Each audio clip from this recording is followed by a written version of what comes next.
Hello everyone, welcome to सरकारी library. इस video में हम लोग झारखंड जीके के तहत झारखंड में जितने भी जलप्रपात हैं उनके बारे में देखेंगे और बहुत ही डिटेल से, और कुछ शॉर्ट ट्रिक हैं चीज़ों को याद रखने के लिए। तो पूरा वीडियो देखिए। शॉर्ट ट्रिक के माध्यम से बहुत सारे जलप्रपात जो है तो उनका नाम आप याद रख सकते हैं। और ये ट्रिक वगैरह जो है आपको बुक में नहीं मिलेगा। मैंने जिस तरीके से इन सभी को याद किया हुआ है तो उसी तरीके से आप भी याद कर सकते हैं। तो पूरा वीडियो ज़रूर देखना है। तो सबसे पहले देखिए, एग्ज़ाम में जो जलप्रपात से लेके पूछा जाएगा तो एक तो स्थान का नाम पूछ दिया जाएगा कि कौन सा जिला में है, दूसरा कौन सा नदी पे इसका निर्माण होता है, और उसका ऊंचाई के बारे में एग्जाम में पूछा जाता है। तो स्थान याद रखना है, नदी का नाम याद रखना है और ऊंचाई याद रखना है। ऊंचाई जो है दो तरह से पूछा जाएगा, या तो मीटर में पूछा जा सकता है, नहीं तो फीट में पूछा जा सकता है। तो हम मीटर वाला याद रखेंगे, और मीटर को जो है एग्जाम में मीटर अगर याद है तो उसको हम फुट में आसानी से कन्वर्ट कर सकते हैं। तो याद रखिए कि 1 मीटर में कितना होता है, 3.28 फुट होता है। और एग्जाम में मान लीजिए कि 30 मीटर, यहाँ पे जैसे कि सुखलदरी जलप्रपात है तो इसका जो हाइट है तो ये 30 मीटर है। और एग्जाम में अगर मीटर ना दे के अगर फीट में दिया जाएगा तो हम आसानी से इसको 30 को हम 3.28 से मल्टीप्लाई करके फीट में कन्वर्ट कर सकते हैं। तो इसको भी याद रख लीजिए कि 1 मीटर में जो होता है 3.28 फीट होता है। और मीटर वाला याद रखेंगे तो फीट में हम एग्जाम में आसानी से कैलकुलेट कर सकते हैं। तो अब हम चीज़ों को कैसे याद रख सकते हैं वो एक एक करके देखते हैं। तो सबसे पहले देखिए कि गढ़वा जिला जो है, तो गढ़वा जिला, एक तो मैप अपने पास हमेशा ओपन करके रखिएगा। जब भी पढ़िएगा तो आप जो झारखंड का मैप है तो उसको हमेशा ओपन करके रखिए, कौन सा ज़िला कहाँ पे है और उस ज़िले में कितना जलप्रपात है या वन्य जीव अभयारण्य वगैरह जितना भी है तो वो हम रिलेट करेंगे बहुत आसानी से। ठीक है, तो सबसे पहले मैप अगर है तो ओपन कर लीजिए, नहीं है तो याद कर लीजिए कि गढ़वा ज़िला जो है तो यहाँ पे बुक वगैरह में जो ज़्यादातर यहाँ पे गढ़वा ज़िला के बारे में 6 जलप्रपात मेंशन है। तो हम कैसे याद रखेंगे, तो सबसे पहले याद रखिए कि गढ़वा में एक है सतबहिनी जलप्रपात, दूसरा जो है तो वो है सुखलदरी जलप्रपात, तीसरा जो है तो ये है बलचौरा जलप्रपात, फिर एक गुरसिंधु जलप्रपात, हेसातु जलप्रपात, और एक है गूंगा झंझ जलप्रपात। जो ये सतबहिनी जलप्रपात है तो ये है सतबहिनी नदी पे। सुखलदरी जलप्रपात जो है तो ये कन्हर नदी पे जिसका ऊंचाई 30 मीटर है। और बलचौरा जलप्रपात जो है तो ये है कन्हर नदी। तो इतना सारा फैक्ट है, लेकिन हम जो है इनका जो नाम है हम कैसे याद रख सकते हैं। तो सबसे पहले नाम याद रखने का ट्रिक है, एक कहानी की तरह हम इसको समझते हैं कि सबसे पहले देखिए 7 बहन है तो ये 7 बहन से याद हो जाएगा सतबहिनी। और ये 7 बहन कौन से ज़िला से बिलोंग करती है, गढ़वा ज़िला से।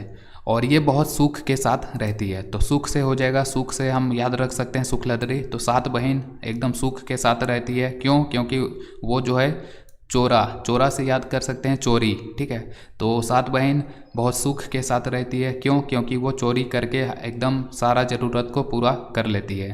तो 7 बहनी बहुत सुख के साथ रहती है तो सुख से हो जाएगा सुखलदरी। चोरी करके बहुत सुख से रह रही है तो चोरी से हो जाएगा चोरा यानी कि बलचौरा। क्योंकि ऑब्जेक्टिव एग्जाम है तो ऑब्जेक्टिव एग्जाम में तो माइंड तुरंत एकदम इन्फॉर्मेशन अगर हम याद करके रखते हैं तो ऑब्जेक्टिव एग्जाम में जब हम वहाँ पे ऑप्शन देखेंगे तो आसानी से टिक लगा सकते हैं।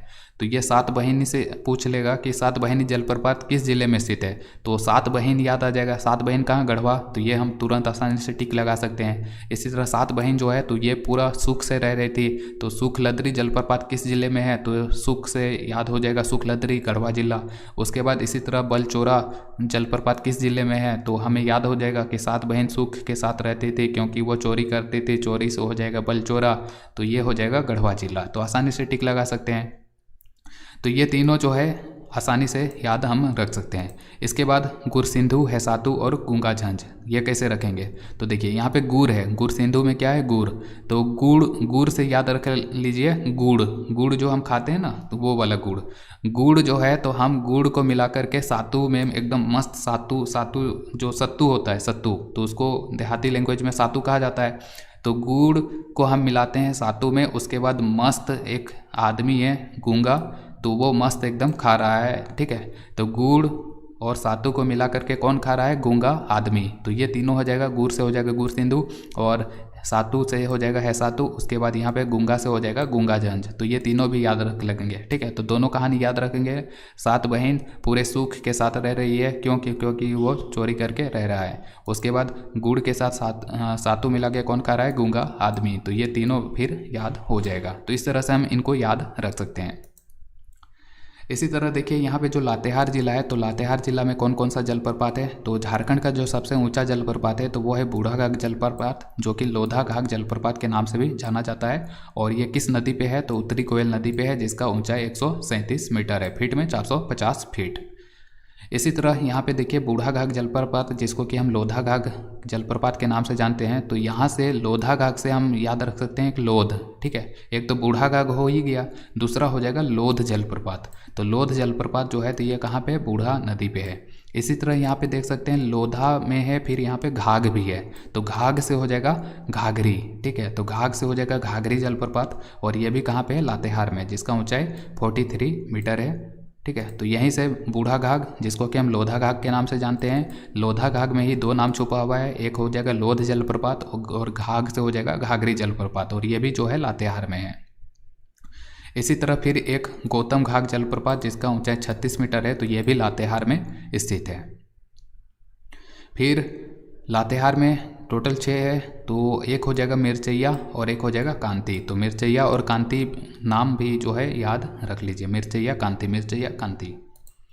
इसी तरह जो पलामू जिला है, तो पलामू में कौन सा जलप्रपात है, तो ये है कुंड जलप्रपात। इसके बाद चतरा जिला, चतरा में ये 5 का नाम याद रखना है हमें। 5 में कौन कौन सा है, हो जाएगा गोवा जलप्रपात हो जाएगा, तमासिर जलप्रपात हो जाएगा, डूमेर सुमेर जलप्रपात हो जाएगा, मालूद जलप्रपात हो जाएगा, उसके बाद हो जाएगा केरीद जलप्रपात। तो इनका नाम कैसे याद रखेंगे, तो देखिए ज़्यादातर आदमी जो छुट्टी होता है तो वैकेशन के लिए कहाँ सोचता है कि गोवा घूमने के लिए जाए। तो हम याद रखेंगे कि हम गोवा घूमने गए थे जहाँ पे तमाशा हो गया, और ये हम अपने दोस्त को बता रहे हैं। तो हम अपने दोस्त को बताएंगे कि भाई देखो हम लोग गोवा घूमने गए थे, वहाँ पे तमाशा हो गया था। तो ये क्या हो जाएगा, तो गोवा जलप्रपात और तमाशा से हो जाएगा तमाशे जलप्रपात। तो ये दोनों नाम याद हो जाएगा। अब जो हम अपने दोस्त को कहानी सुना रहे हैं तो वो बोलेगा झूठ बोलता है रे, तू गोवा घूमने गया था, तू चतरा ना गया था घूमने। तो ये इस तरह से हम याद रख लेंगे कि गोवा और तमाशा जो है तो ये चतरा में है, ठीक है। गोवा घूमने गए थे, तमाशा हो गया था, दोस्त ने बोला कि गोवा झूठ बोल रहा है, गोवा थोड़ी गया था, तू तो चतरा गया था ना। तो गोवा और तमाशा कहाँ हो जाएगा, चतरा। इसी तरह डूमेर सुमेर, इसका कोई याद रखने का ट्रिक तो नहीं है, इसको रट्टा मार दीजिए कि डूमेर सुमेर जो है तो ये चतरा में स्थित है। इसी तरह ये मालूदह और केरीदह, तो हम कैसे किसी को कोई चीज़ मांगते हैं तो क्या कहते हैं कि दह, तो दह, तो उसी तरह याद रख सकते हैं मालूदह केरीदह। तो इस टाइप से जो है बार बार रिपीट करते रहेंगे इन दोनों को, तो याद हो जाएगा मालूदह केरीदह। तो ये चतरा में है, ठीक है। तो ये 5 का नाम इस तरह से याद रख सकते हैं। इसी तरह जो हजारीबाग है, तो हजारीबाग में है सूरजकुंड जलप्रपात और बोकारो जलप्रपात। सूरजकुंड तो वैसे भी याद रह जाएगा, क्योंकि सूरजकुंड जलप्रपात ये हजारीबाग, भारत का जो सबसे गर्म जलकुंड है तो वो है सूरजकुंड, जिसका टेम्परेचर है 88 डिग्री सेंटीग्रेड, और ये जो है हजारीबाग में स्थित है। तो उसी से है सूरजकुंड जलप्रपात, और बोकारो जलप्रपात ये हजारीबाग में है। देखिए नाम ये कंफ्यूज होने के लिए दे देगा कि बोकारो जलप्रपात किस ज़िले में है, तो ऑप्शन में बोकारो में भी रहेगा, बोकारो जिला भी रहेगा, लेकिन बोकारो हमें मारना नहीं है क्योंकि यह हजारीबाग में स्थित है। इसी तरह जो कोडरमा जिला है, तो वहाँ पे सतवागन जलप्रपात स्थित है। 7 बागान कहाँ पे स्थित है, तो ये कोडरमा में, ठीक है। तो उस तरह से याद रख लेंगे कि ये कोडरमा में स्थित है। गिरिडीह, यहाँ पे है उसरी जलप्रपात जो कि उसरी नदी पे है, और यहीं पे खंडोली पहाड़ भी स्थित है। इसी तरह धनबाद में एक ही जलप्रपात है और सबसे ज़्यादा फेमस है, और ये है मोनीडी, भटिंडा। तो भटिंडा जलप्रपात का नाम है, और ये जगह जो है तो वो मोनीडी नामक जगह पे स्थित है। तो भटिंडा जलप्रपात कहाँ है, धनबाद के मोनीडी में। इसी तरह जो रामगढ़ जिला है, तो रामगढ़ जिला में है राजरप्पा जलप्रपात, और राजरप्पा वहीं पे माता छिन्नमस्तिका का मंदिर है, वहीं से जो है भैरवी नदी दामोदर से मिलती है। तो दामोदर और भैरवी नदी के संगम पे है, जहाँ पे भैरवी नदी दामोदर नदी पे ऊपर से गिरती है, तो वही एक छोटा सा जलप्रपात का निर्माण होता है, जिसका नाम है राजरप्पा जलप्रपात, और हाइट यहाँ पे देख सकते हैं बहुत ही कम है, 4 मीटर मात्र इसका ऊंचाई है। इसी तरह जो खूंटी जिला है, तो खूंटी जिला में कौन कौन सा है, तो ये है पंचघाघ जलप्रपात जो कि बनाई नदी पे है, और एक है पैरवा घाघ जलप्रपात, ठीक है। तो पंचघाघ और पेरवाघाघ ये खूंटी जिले में स्थित है। रांची से थोड़ा सा साइड में ही है खूंटी। और इसको कैसे याद रखेंगे? पंच पेरवा, पेरवा जो अगर हम लोकल लैंग्वेज में बात करें, पेरवा का मतलब क्या होता है? कबूतर होता है, ठीक है। तो पांच कबूतर तो पांच कबूतर हम याद रख लेंगे कि कहाँ पे हमको मिला था? खूंटी में। पांच कबूतर कहाँ पे है? खूंटी में। पांच कबूतर कहाँ पे? खूंटी में। तो इस तरह से हम याद रखेंगे पाँच यानी कि पंच, तो ये हो जाएगा पंचघाघ, और पेरवाघाघ ये दोनों कहाँ पे हो जाएगा? खूंटी हो जाएगा। इसी तरह यहाँ पे देख सकते हैं सिमडेगा में है केलाघाघ और सूगा काटा घाघ। तो ये देखिए केलाघाघ और सूगा काटा घाघ। तो सिमडेगा यहाँ पे केला याद रखिए कि केला सबसे ज़्यादा कहाँ पे मिलता है? सिमडेगा में। और केला का पेड़ पे क्या बैठता है? सूगा यानी कि तोता, जिसको कि हमें काटना है। तो उस तरह से यहाँ हम याद रखेंगे कि केला का पेड़ सबसे ज़्यादा सिमडेगा में मिलता है और उस पर सूगा मतलब कि तोता बैठ जाता है, जिसको हमें काटना है। तो इस तरह हो जाएगा केलाघाघ और सूगा काटा घाघ सिमडेगा। इसी तरह यहाँ से देख सकते हैं जो गुमला है, तो गुमला में कौन सा हो जाएगा? तो ये हो जाएगा सेरका जलप्रपात, जो कि सेरका नदी पे है। इसी तरह से फिर प्रेमाघाघ जलप्रपात ये गुमला में है। फिर एक हो जाएगा हेपाद जलप्रपात, जो कि घाघरा नदी पे स्थित है। तो ये इस तरह से हम याद रख सकते हैं, ठीक है। तो सेरका, प्रेमाघाघ, हेपाद, इनका कोई ट्रिक नहीं है, इनको याद कर लीजिए। इसी तरह से जो नागफेनी जलप्रपात है तो ये शंख नदी पे बनता है, और जो सदनी जलप्रपात है तो ये भी शंख नदी पे बनता है, जिसका हाइट है 60 मीटर। फिर यहाँ पे लोहरदगा का जो ये दोनों जलप्रपात है इसको बहुत आसानी से याद रखेंगे। कैसे याद रखेंगे? देखिए, जो लोहरदगा है तो वहाँ पे दो जलप्रपात है, एक है घरघरिया और दूसरा है निंदी। मान लीजिए कि जो हमारा एग्ज़ाम है उसका सेंटर दे देगा लोहरदगा, तो हम ट्रेन से जाएंगे, रात भर जगेंगे, उसके बाद वहाँ पे हमें बहुत नींद आएगा, तो हम सो जाएंगे। कैसा नींद आएगा? एकदम घरघरिया नींद। तो नींद से हो जाएगा निंदी, और नींद कैसा था? एकदम घरघरिया, पूरा खराटे ले रहता है, घर घर घर घर घर घर। तो इस तरह से हम दोनों याद रख सकेंगे। एग्जाम का सेंटर लोहरदगा था, जहाँ पे हमें बहुत नींद आ रहा था, और नींद किस प्रकार का था? घर घर घर घर यानी कि घरघरिया। तो निंदी जलप्रपात और घरघरिया जलप्रपात कहाँ पे है? लोहरदगा में। इसी तरह जो पश्चिमी सिंहभूम है तो यहाँ पे कौन कौन सा है? थाकोरा जलप्रपात है, लुपुगंटू जलप्रपात है, और एक हो जाएगा हिरनी जलप्रपात। तो ये पश्चिमी सिंहभूम में स्थित है। और ये जो हिरनी जलप्रपात है तो ये गरहा नदी पर स्थित है, जो कि राम गरहा नदी के नाम से भी जाना जाता है। तो ये दोनों का नाम याद रखना है, गरहा, राम गरहा नदी पे है हिरनी जलप्रपात, जिसका ऊंचाई है 37 मीटर।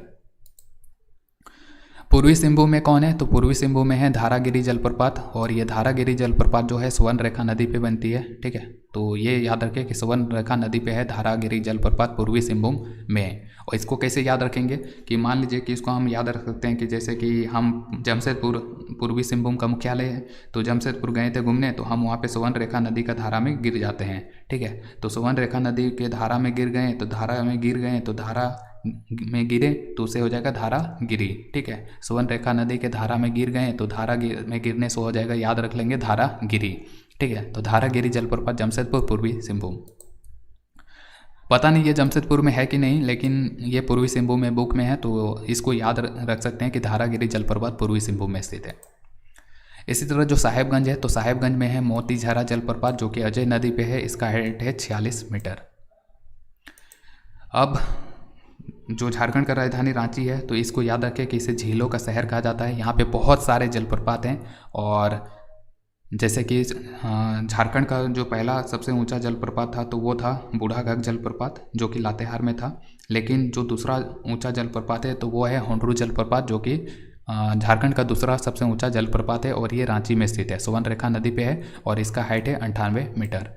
इसी तरह यहाँ पे देख सकते हैं एक जलप्रपात का नाम है, रांची में ही स्थित है, दसम जलप्रपात, दसम फॉल, और ये दसम फॉल जो है कांची नदी पे है, और इसका हाइट है 40 मीटर। और इसको हम कैसे याद रखेंगे कि दसम फॉल जो है किस नदी पे है? तो इसको हम याद रख लेंगे 10 कंचे हम खेलते हैं ना, गोटी गुल्ली, ठीक है। तो याद रखेंगे 10 कंचे को ही गोटी या गुल्ली कहा जाता है, तो उसे याद रखेंगे 10 कंचे। तो 10 से हो जाएगा दसम, और कंचे से हो जाएगा क्या? कांची, ठीक है। तो 10 कंचे से हो जाएगा कांची, तो दसम कांची नदी पे है। इसी तरह जो जोन्हा जलप्रपात, जिसको कि गौतम धारा के नाम से भी जाना जाता है, तो ये राढ़ू नदी पे है, जिसका हाइट है 17 मीटर। और ये कहा जाता है कि जो जोन्हा जलप्रपात जो कि रांची में स्थित है राढ़ू नदी पे, तो इस पे गौतम बुद्ध ने स्नान किया था, इसी के कारण से इसका नाम गौतम धारा हो गया। इसी तरह यहाँ पे और ये चारों का नाम याद रखना है, चारों का नाम याद रखना है। ये चारों जो है रांची में स्थित है। चारों का नाम कैसे याद रखेंगे? चारों का नाम सिंपल याद रखें, सीता, सोनवा, तिरुपंगुरा, सीता, सोनवा, तिरुपंगुरा। ठीक है, तो इस तरह से बार बार रिपीट करेंगे चारों का नाम तो हमें चारों एक साथ याद हो जाएगा। ठीक है, तो सीता, सोनवा, तिरुपंगुरा, सीता, सोनवा, तिरुपंगुरा, इस तरह से चारों का नाम याद रख सकते हैं। तो ये था झारखंड के जलप्रपात से रिलेट करके हमने देखा कि ट्रिक के माध्यम से कुछ चीज़ों को हम बहुत आसानी से याद रख सकते हैं। और इसी तरह के और भी वीडियो देखने के लिए जो हमारा यूट्यूब चैनल है सरकारी लाइब्रेरी, इसको जरूर सब्सक्राइब करें। Thank you.